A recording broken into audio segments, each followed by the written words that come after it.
vamos fazer a parte 2. Parte 2 do Respondendo Perguntas do 9º ano. Vamos lá?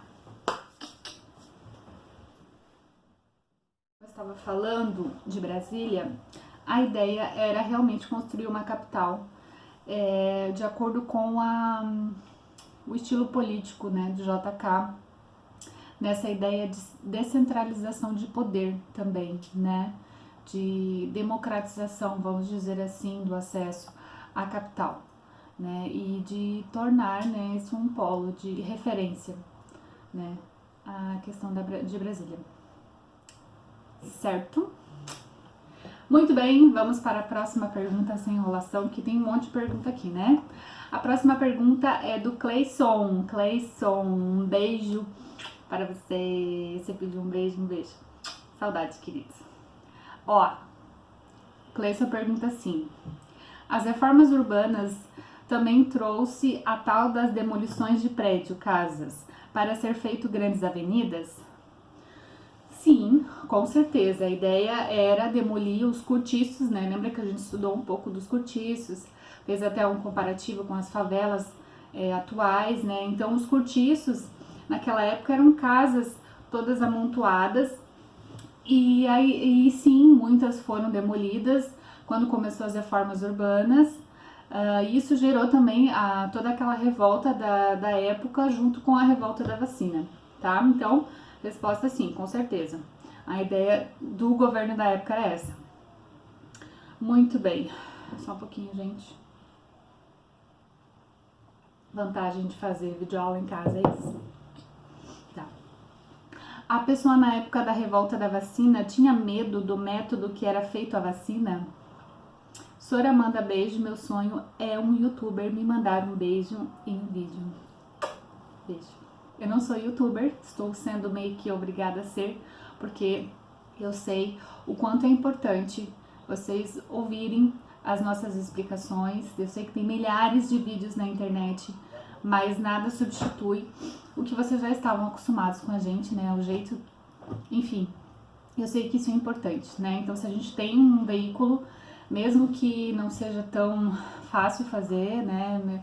Mesmo que a gente não poste tanto, mas é importante que vocês tenham acesso a esse material, por isso que eu vou procurar fazer mais ainda, tá? Então, o vídeo ficou muito legal, 0 defeitos, juro, tá? A outra pergunta, né, é se as pessoas na época tinham medo do método, de como era feita a vacina. Sim, né, existia uma falta de entendimento, né, uma ignorância na época em relação à vacina, ao conteúdo da vacina, a forma como ela era aplicada, né. Então as pessoas não queriam esse tipo de invasão, não queriam a vacina. Muito bem. Vamos para a próxima pergunta. Em relação aqui ainda, a gente pode citar das grandes avenidas, né? Então, você perguntou das demolições. No Rio de Janeiro tem a famosa, né, Avenida Rio Branco, que naquela região, sim, foram demolidas muitas casas para se construir essa grande avenida.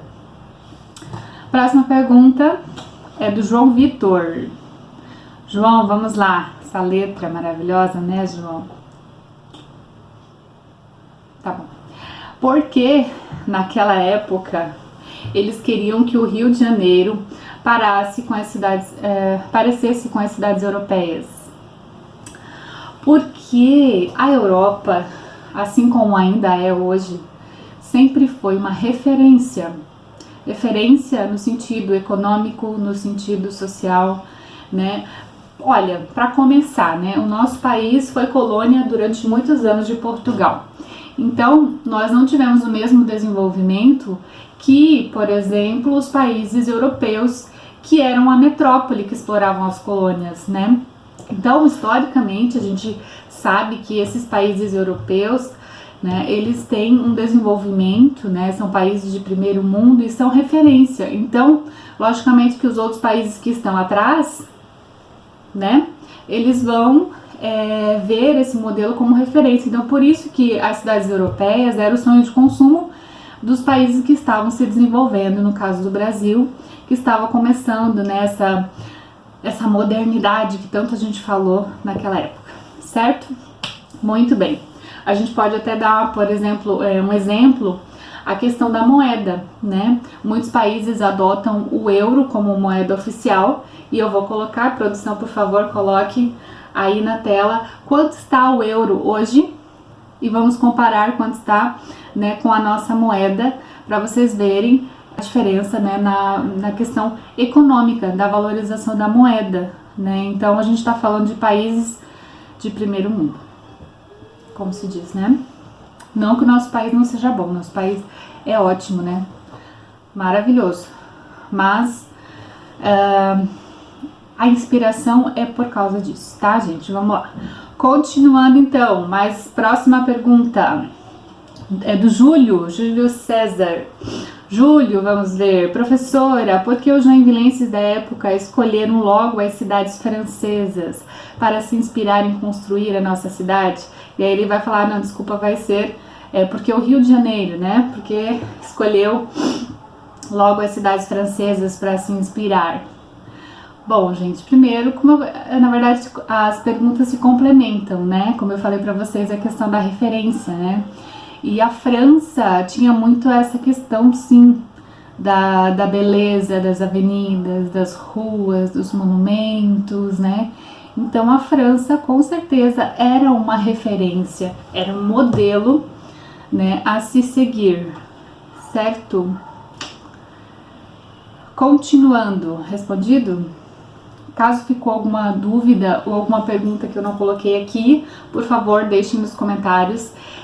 Nos primeiros vídeos eu fiz uma besteira, porque como eu não sabia mexer direito, eu sempre coloco esses vídeos no YouTube, eu desativei os comentários. E aí depois eu não consegui mais ativar. Eu só consegui ativar os próximos vídeos, então este vídeo já vai estar ativado os comentários. E vocês vão, depois na atividade, vocês vão comentar lá. E comentem também se caso eu não coloquei alguma pergunta que vocês fizeram, que daí eu respondo depois também, tá? Ou se eu não respondi direito alguma pergunta de vocês aqui, tá bom? Vamos continuar? Então vamos lá. Próxima pergunta é da Rafaela. Oi, Rafa, tudo bom? A Rafaela tá com uma foto muito chique aqui, né? De óculos, muito rica. A Rafa pergunta assim: quando a estação ferroviária foi inaugurada, ela já transportava pessoas ou apenas mercadorias? Muito bem, Rafa. Quando a estação ferroviária ela foi inaugurada, ela sim já transportava pessoas e também mercadorias. Na verdade, sempre foi essa dualidade entre cargas, né, e pessoas, né? E é engraçado, né, como fazia ligação entre São Francisco e outras cidades próximas. Tinha cidades que não tinham o transporte, o ônibus, e eles andavam praticamente só de trem. No caso, aqui em Joinville tinha o transporte, tinha ônibus, né? Então não era tão assim, mas em algumas cidades que não tinha ônibus, eles andavam muito de trem, né? Tanto que tem uma bilheteria muito bonita ali na estação ferroviária, não sei se vocês já perceberam, né? E era ali onde as pessoas compravam os bilhetes, né? E faziam esse trajeto, né? Eu até selecionei para vocês aqui uma entrevista de uma pessoa aqui, vou ler um trechinho, tá? E aí fala assim, ó: ao longo do século XX, a estrada de ferro fez parte do dia a dia dos moradores da região, e não só na vida econômica, como transporte de carga. As poucas estradas eram precárias e o transporte rodoviário era raro e desconfortável. Enquanto isso, a ferrovia possibilitava a ligação rápida e confiável entre os municípios. Aí ela falando, né? A gente ia de trem para todos os lugares. Recorda a costureira Cristina Schroeder, aos 72 anos. Nascida em Corupá, ela conta que nos anos 50 e 60 o trem era o principal meio de transporte de Corupá para Curitiba, São Bento do Sul ou Jaraguá do Sul. Meus pais andavam só de trem. Ônibus não tinha, só em Joinville. Né? Então o trem sim foi muito importante para as pessoas dessa época de Joinville e da região também. Certo? Respondido. Vamos lá, próxima pergunta, a Thaísa. Thaísa, vamos lá. O que aconteceu para o fim dessa revolta? E aí, voltando à questão da revolta da vacina, certo? Muito bem, então a gente viu que a revolta da vacina aconteceu principalmente por conta da vacina da varíola, né? Quando ela se tornou o estopim dessa revolta foi quando a vacina se tornou obrigatória. E aí, o que aconteceu no final dessa revolta, depois desse embate entre a população? Foi quase que uma guerra civil, né? Entre a população e o governo. No fim da revolta, o governo entendeu que tinha que suspender a vacina obrigatória. Então, foi isso que aconteceu no final. Eles suspenderam a vacina obrigatória. Depois de algum tempo, eles retomaram a vacina, né, novamente, mas por hora, para acalmar os ânimos, sim, eles suspenderam a obrigatoriedade da vacina, né? E interessante falar para vocês que no final da revolta da vacina, a gente teve sim um saldo de 30 mortos e 110 pessoas feridas. Então, realmente foi um embate muito forte entre a população e o governo, por conta da obrigatoriedade da vacina. Muito bem. Lembrando também que anos depois, quando retomou a vacinação da varíola, ela foi erradicada do país e ficou assim durante muitos anos, né? Então, para vocês perceberem como é importante a vacina, né, gente? Como é importante. Infelizmente, tem muita gente que ainda, né, é contra a vacina, mas é de extrema importância para a saúde. Certo? Continuando, a próxima pergunta é do Kevin, do 9º A. Gente, eu não sei por que vocês esquecem do português. Começa a frase com letra maiúscula, tá? Português não é só na aula de português, gente. Português é pra vida, é pro mundo, tá? Não esqueçam, não comam vírgula, não comam ponto final, não comecem com a letra minúscula. Por favor, gente. A gente agradece, obrigada. Vamos lá. Por que as pessoas hoje em dia têm medo de vacinar seus filhos e filhas? E aí eu fiz uma pesquisa bem interessante de quando começou essa onda dos antivacinas, né? Isso tudo começou lá em 1998, quando um médico fez uma publicação, tá? Então essa publicação veio de um médico e ele começou a contestar as vacinas, né? A aplicação das vacinas em relação ao autismo. Então ele relacionou o aumento do autismo nas crianças com a aplicação das vacinas. Isso gerou um fuá, como se diz, né? Muito grande na sociedade e também por parte dos médicos, porque colocou em xeque a validade das vacinas, né? E aí depois de um tempo foi provado que as alegações dele eram falsas, tá? Isso foi comprovado. E tinham advogados que estavam pagando ele por interesse de ganhar o caso depois, né? Ou seja, os pais que resolvessem processar alguma empresa, né, ou até mesmo o governo por conta das vacinas, iam estar ganhando, os advogados iam estar ganhando e pagavam para ele depois. Resumindo, é isso. Só que teve um problema, porque por ter vindo de uma fonte confiável, de um médico, né, se gerou essa questão de duvidar, né, da validade da vacina. Então foi a partir de 1998 que surgiram esses boatos de que a vacina não era efetiva ou que dava problema, como por exemplo o autismo. E a gente já sabe que isto, deixa eu arrumar aqui, não é verdade, tá, gente? Mas ela começou mais ou menos nessa época, tá? E aí...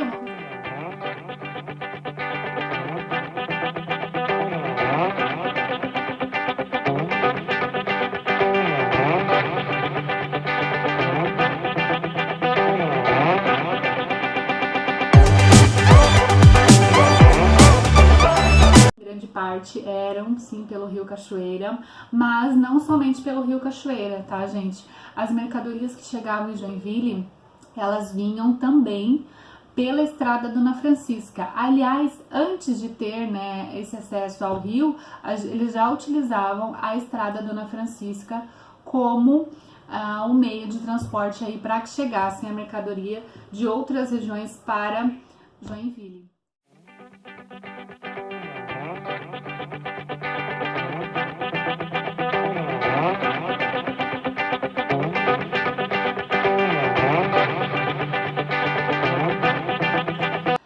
Uma questão histórica, né?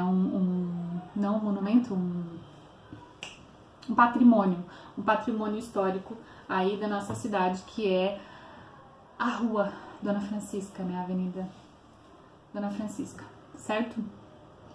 Muito bem. A próxima pergunta da Rafa, vamos lá, Rafaela. Por que a concessão do serviço de energia ficou a cargo de uma empresa particular e não do município?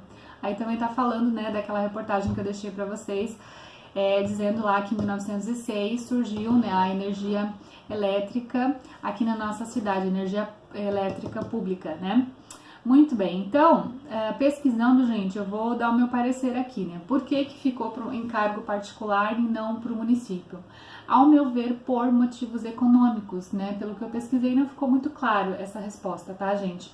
Mas ao meu ver, por motivos econômicos, porque é muito rentável para o município, sim, ser o detentor da energia elétrica, né? Só que a gente tem que pensar que naquela época os mais interessados em que tivesse essa energia, né, pública, enfim, para as indústrias, eram os empresários. Então foi também por parte deles que eles incentivaram mais ainda esse projeto, né?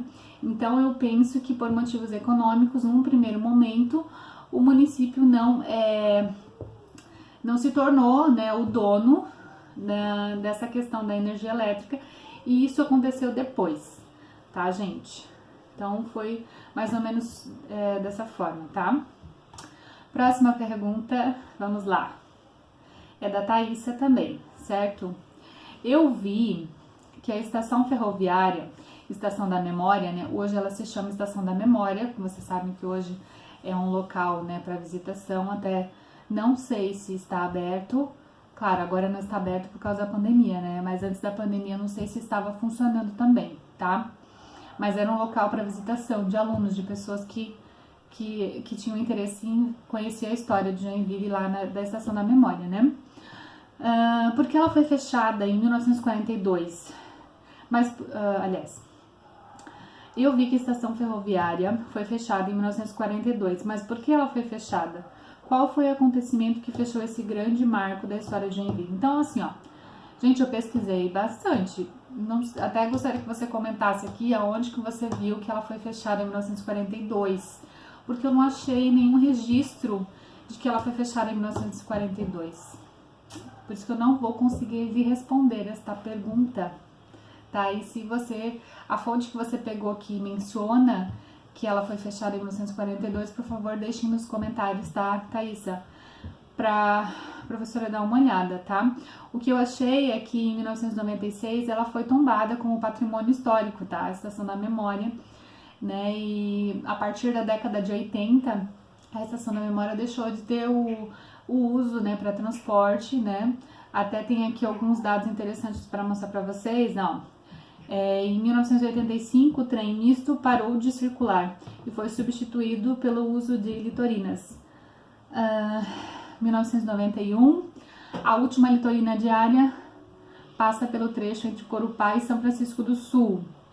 Em 2008, a estação ferroviária de Joinville é tombada como patrimônio nacional, daí 2008 é nacional, e é reaberta como estação da memória, né? Então hoje ela tem um outro nome, certo?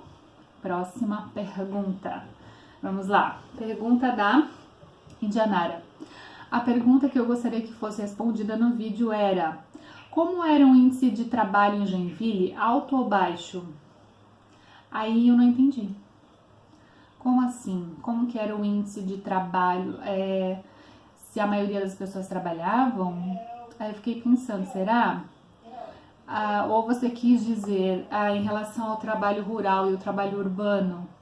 Aí eu posso até falar alguma coisa para você, né? Eu pesquisei também, como uma pergunta muito vaga, eu não consegui uma resposta clara, tá, gente? Que eu não entendi bem o que você quis dizer. Mas em relação ao trabalho rural e trabalho urbano, nessa época em Joinville, Joinville ainda era muito rural, tá, gente? Então a maioria das pessoas ainda viviam nas áreas rurais, portanto tinham mais trabalhadores rurais do que urbanos, certo? Ai, deixa eu respirar um pouco, porque, gente, é tão diferente falar com o celular, no caso aqui, e não falar com vocês. Por isso que às vezes eu fico olhando diretamente pra câmera, às vezes eu fico olhando pra mim aqui no vídeo. É muito estranho fazer isso, tá? Muito estranho, mas tudo bem. Vamos lá. Próxima pergunta é do Gabriel. Boa tarde, tudo bem? Professora, os comentários do vídeo estão desativados. Então eu vou fazer minha pergunta, dúvida aqui. Por que eles queriam trazer a periferia para o Rio de Janeiro, para o centro da cidade no Rio de Janeiro? Eu comentei no vídeo anterior que a ideia era essa, né? A ideia de modernização era essa, trazer a periferia para o Rio de Janeiro. E tem um porquê isso, né, gente? E é muito da primeira pergunta que eu respondi hoje no vídeo que o Cleiton fez em relação à demolição das casas, né? Então, a ideia do governo era tirar toda essa parte feia, né, na concepção deles, né?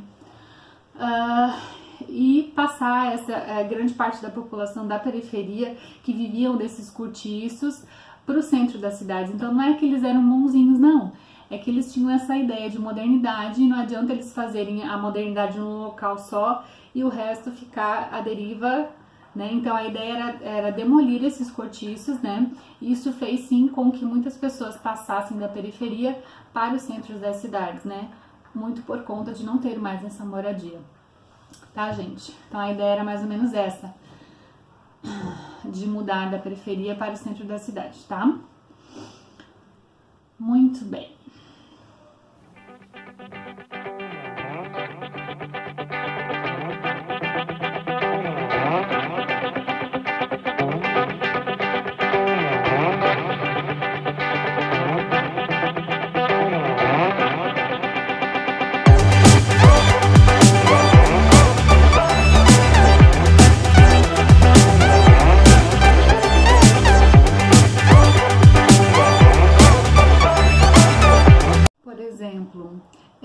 No supermercado Giasse, não sei se vocês já viram, né?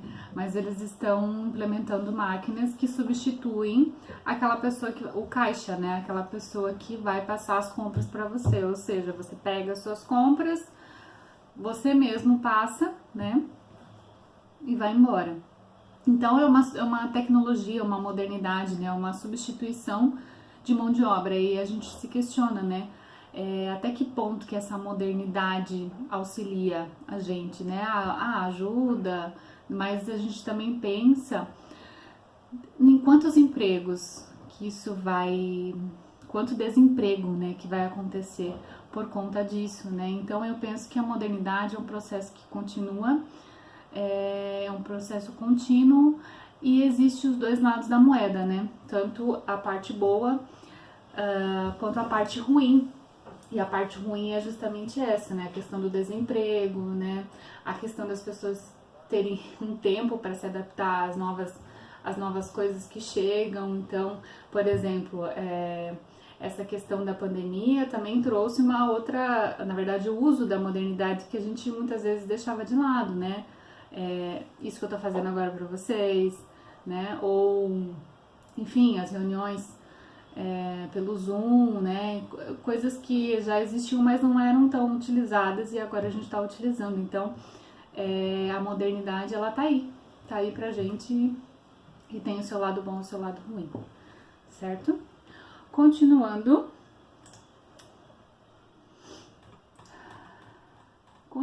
não, terminamos as perguntas por hora. Espero que eu tenha sanado as dúvidas de vocês. Por hoje era isso. Muito, muito, muito feliz em estar falando com vocês mais uma vez. E por hoje é só, então, gente. Até a próxima videoaula. Espero que todos estejam bem. Parem de ficar dando rolezinho por aí, porque agora não é o momento. Se Deus quiser, tudo vai melhorar e a gente vai voltar, mesmo que num novo normal, mas vai voltar, certo? Então tá, gente. Beijo. Tchau!